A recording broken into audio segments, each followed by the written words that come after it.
Okay.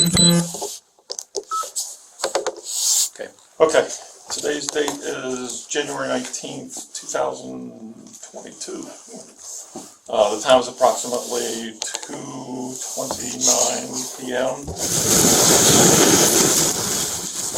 246 North Industrial Park Avenue in New Smyrna Beach. This is a predetermination hearing under IA 2021-006. Present is myself, Chief Coffin, Lieutenant Mark Severance, Officer Christopher Beatty, and Greg Cook. Greg, what is your official title with IUPA? Business agent. Business agent. I can't remember that right. Okay, so the purpose of this predetermination hearing is to give you, Officer Beatty, a chance to provide any information that I may not have in order to make a decision, or to give me any information that you feel is important. Have you been provided with all the documents for the IA? I have. Had a chance to review them? I have. You understand this meeting is being recorded? I do. And do you have any issue with that? No. Okay. So if you've been provided with all documents, you've seen that the investigating officer has sustained the violation, Group 2, Section M, violating the rules, orders, policies issued and adopted by the City Commission, City Manager, Department Head. Specifically, PPD 15-2, Section 15-217, investigative detentions. Right. Okay, floor is yours. I'm gonna, hindsight, I should have investigated much deeper than I did before detaining him. So I already told Lieutenant Severance that I understand that I'm in violation of that. When during the call, I was under the impression that the way he had made it sound that he was actually on private property and trespassed, that he was asked to leave, and that his waitresses were scared. So after investigating that, I found out there was nothing, and unhandcuffed him and made him right and told me he was free to go. I felt that I did it in a professional manner, and obviously was unaware that he was who he was. Not that that matters, but you know, looking back, hindsight, you know, I could have investigated with Galt standing there further, or had the information that Galt had. Either way. Okay. Anything more? No, sir. Man, Yeah, absolutely. I'm fun looking at it.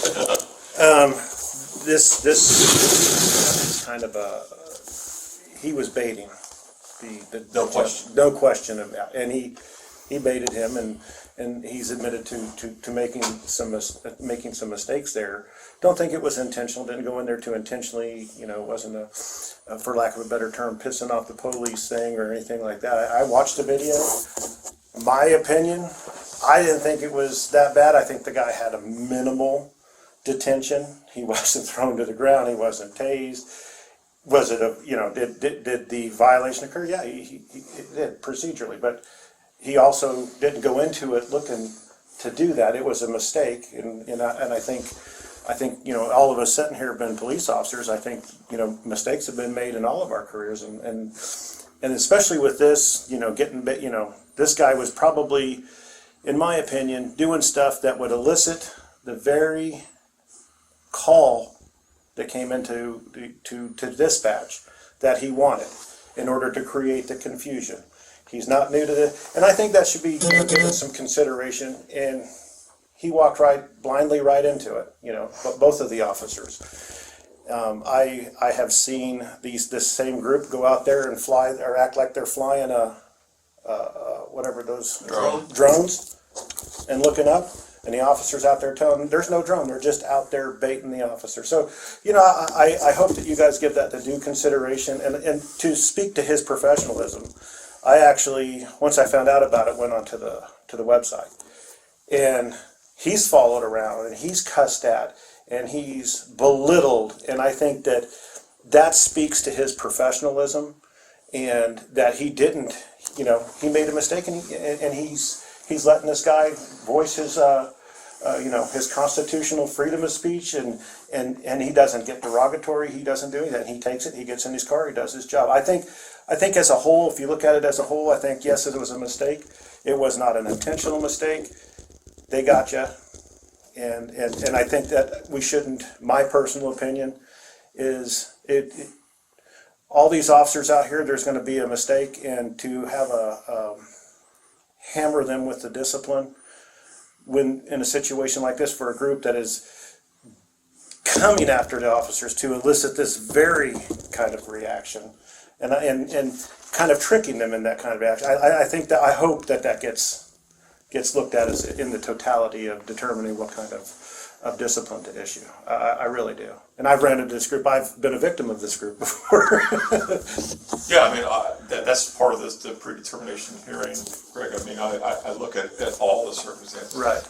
The factual stuff and the underlying issues that are there. So, I mean, all of that is absolutely looked at. Wouldn't help define for me what hammered is. I don't Well, no, I didn't mean that. That's just the way I talk. I don't mean hammered. I think I would hope that, and this is just my opinion. This isn't Chris. Yeah, this is an open meeting. That my opinion is this is a good department issued training. Hey, look, these guys came here. This is what they do.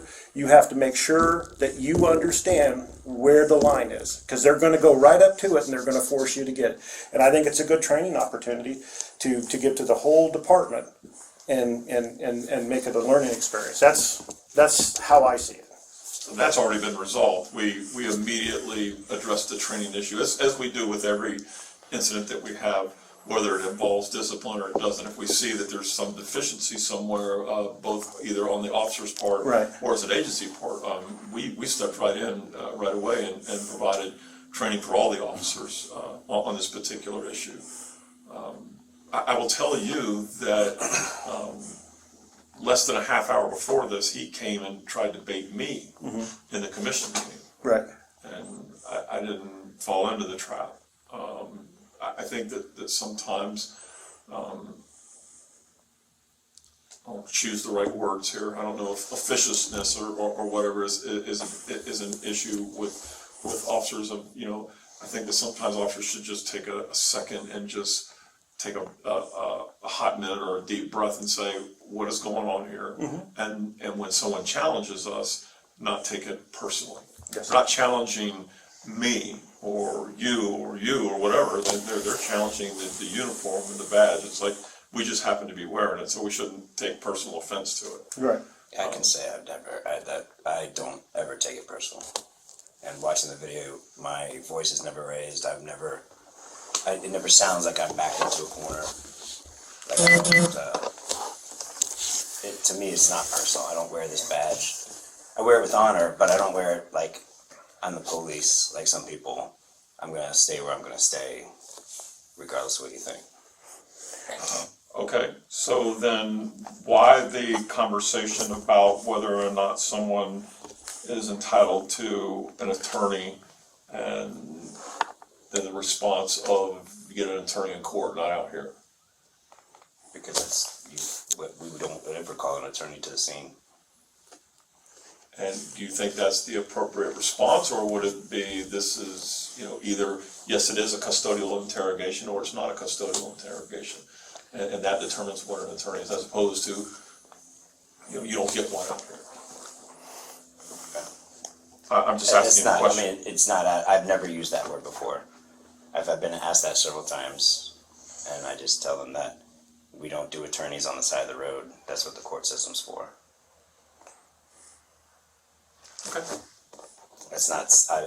You could watch the video. That was not said like with anger or malice. It was just, you don't get one of those out here. You get it in court, but out here we're trying to figure out. We're doing an investigation to figure out what laws were broken and what wasn't, and whether you need to go to jail or not. Okay. Anything else from either one of you? No, sir. No, sir. Okay. Then the time now is approximately 2:38. That'll conclude the predetermination hearing.